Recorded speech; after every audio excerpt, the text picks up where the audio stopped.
Hi, I'm Dana Hahn-Klein here with Joel Edgerton for Loving. This is a love story under extreme circumstances, and you're playing sort of a reticent hero, I'd say. Yeah. What do you do to jump into a role like that? Well, we had like this perfect roadmap in terms of a true story, and Jeff, as a director, was determined to tell that true story truthfully, which is actually kind of rare.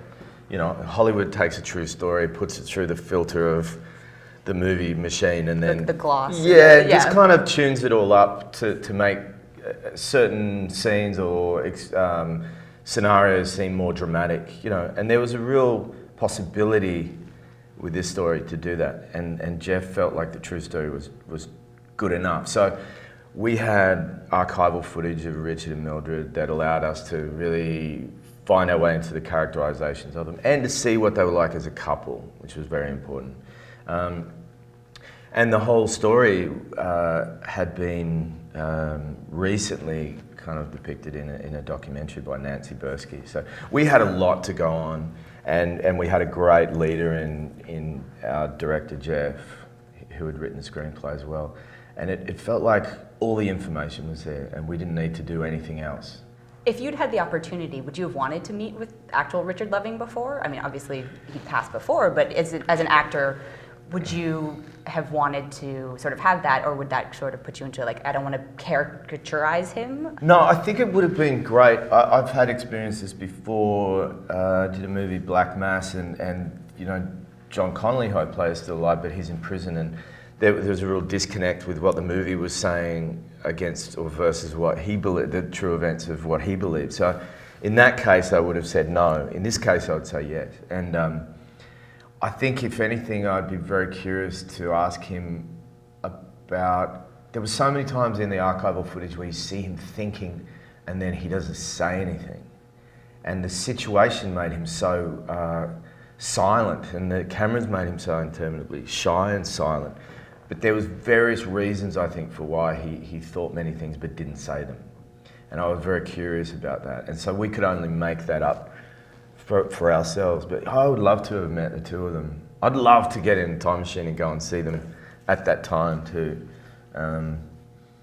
Two of, well, from what we see in the documentary and from what the stories you hear, two of the most beautiful people who truly were just so in love with each other. Is that what you sort of connect to him most on? It's you know, because you're from Australia on the other side of the world, that we're 50 years later, you know, what did you find you had the most in common with him? I think, yeah, I mean, I know a lot of men that seem like him. Australian men are probably similar, and well, whether it's a country thing or not, but that men that just don't really say much, you know, that only speak when it's absolutely necessary.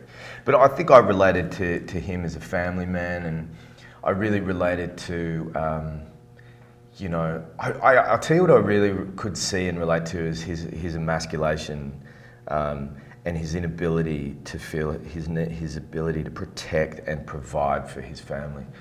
I see that in so many men. I see it in so many of my friends, that feeling of pride of being able to be that person. I don't know why men feel that so strongly, but they do, and Richard had that all stripped from him.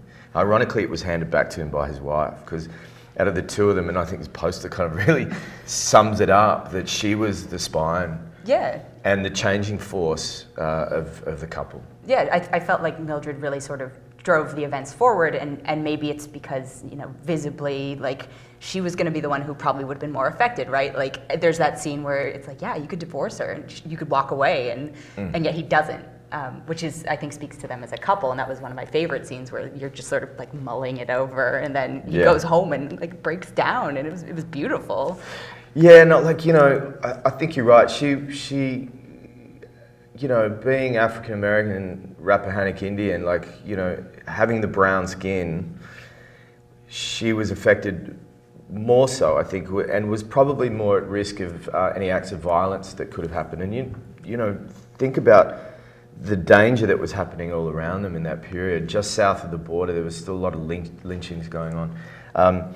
Mildred was left in prison for longer than Richard. He wasn't allowed to bail her out, and her family had to do that.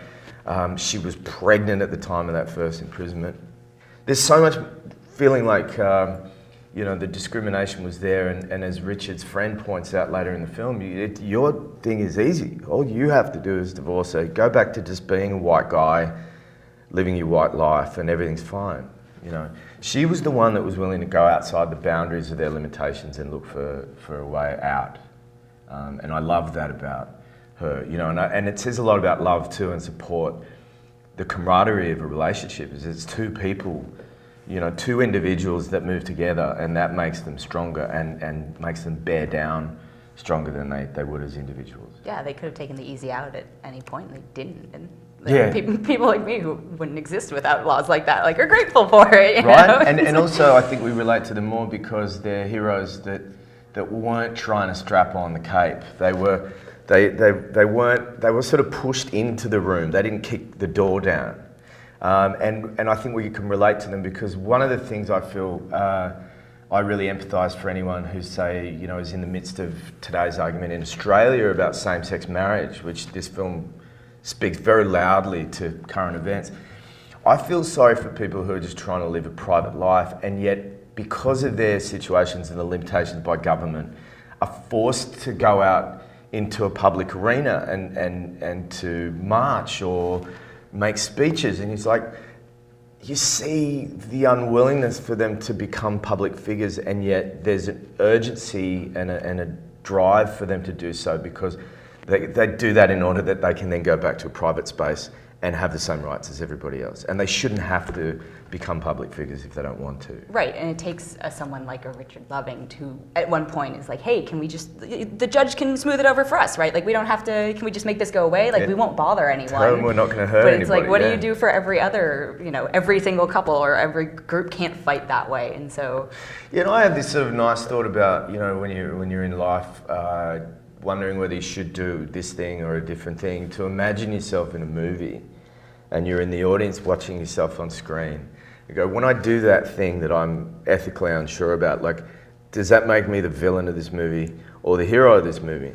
And I think, you know, you look at this movie and the particular villains are the people that stand in the way of change. And I like to think that in the future, given the situation right now, say in Australia, that those people should imagine the movie of this scenario right now and go, okay, I'm going to be the villain of that movie. So who stands in the way of change? Yeah, which side of history do you sort of want to be on? And who do you want to play you in 50 years? You know? Do you want a bad guy playing you, or do you want Joel Edgerton playing you? The guy playing me has a mustache and he's twirling it. Why is that? Do you have a British accent? It's over. One of the other moments in the movie I really appreciated was, like, again, it's sort of going back to, like, in that bar and being told, like, you know, you're not one of us, right? Like, have you ever had a moment like that where you just assume, you're like, yeah, you belong. That's the circumstances you grow up in, or, you know, and you're just like, oh, wait, maybe I am a little bit different than this, but I don't care. Well, no, ironically, the movie taught me something really interesting about my own life, is that I've never really experienced injustice. I've had a very easy ride, you know, upper middle class or middle class white guy living in Australia, very, very lucky history and upbringing. And I look at that scene in the movie and I can only, you know, I've had certain moments where I've walked into a room and gone, wow, this is the first time I've felt like an absolute minority in any situation. So I'm really happy that the movie taught me that. And I also think that for that reason, I know a lot of people who are the, you know, children of interracial couples will be very sympathetic to watching this movie. I hope that a lot of guys who have had my experience in life, guys and girls who have had that very easy ride type life, go and see this movie and get to kind of empathise with people who are right in the midst of big shifts and being judged for being, you know, other, and what that feels like, in order that they may look at situations in their own life where they might have judged someone, or they are in the midst of judgment, and just sort of turn that conversation around a little bit. Is that, like, the one thing you'd say to audiences seeing this movie? Like, I you want them to take a look at? Yeah, it's. A lot of us were brought up and taught by the news, or taught by other people's opinion, or taught by our parents to see otherness with a value judgment, a negative value judgment. And therefore we step around in our life and we profile everybody everywhere we go. And I think it's really important to have empathy for anybody with a different experience. And if a movie if a movie just adds fuel to that debate in a positive way, I think it's been worth making. Okay, my last question is, who was one of your childhood heroes? Well, when I saw you, funnily enough, I was about to tell you before that one of my childhood heroes was Mr. T. I was afraid that's where that was going, And but I actually hey. have a photo of me at a Halloween party dressed as Mr. T. Amazing. And I really want to steal your moment. Hey, Halloween's Seriously, coming up. It's Mr. T and my other big one for years that held the crown for years was Michael Jordan. And you got to understand, as young Australian kids, we were obsessed with American culture. And as a kid who was obsessed with sport, my hero for years was Michael Jordan. Michael Jordan. He's still up Yeah, there he's on still the here. shelf. Yeah. It's unparalleled. Yeah. Thank you so much. Yeah, yeah, but I ain't getting on no plane.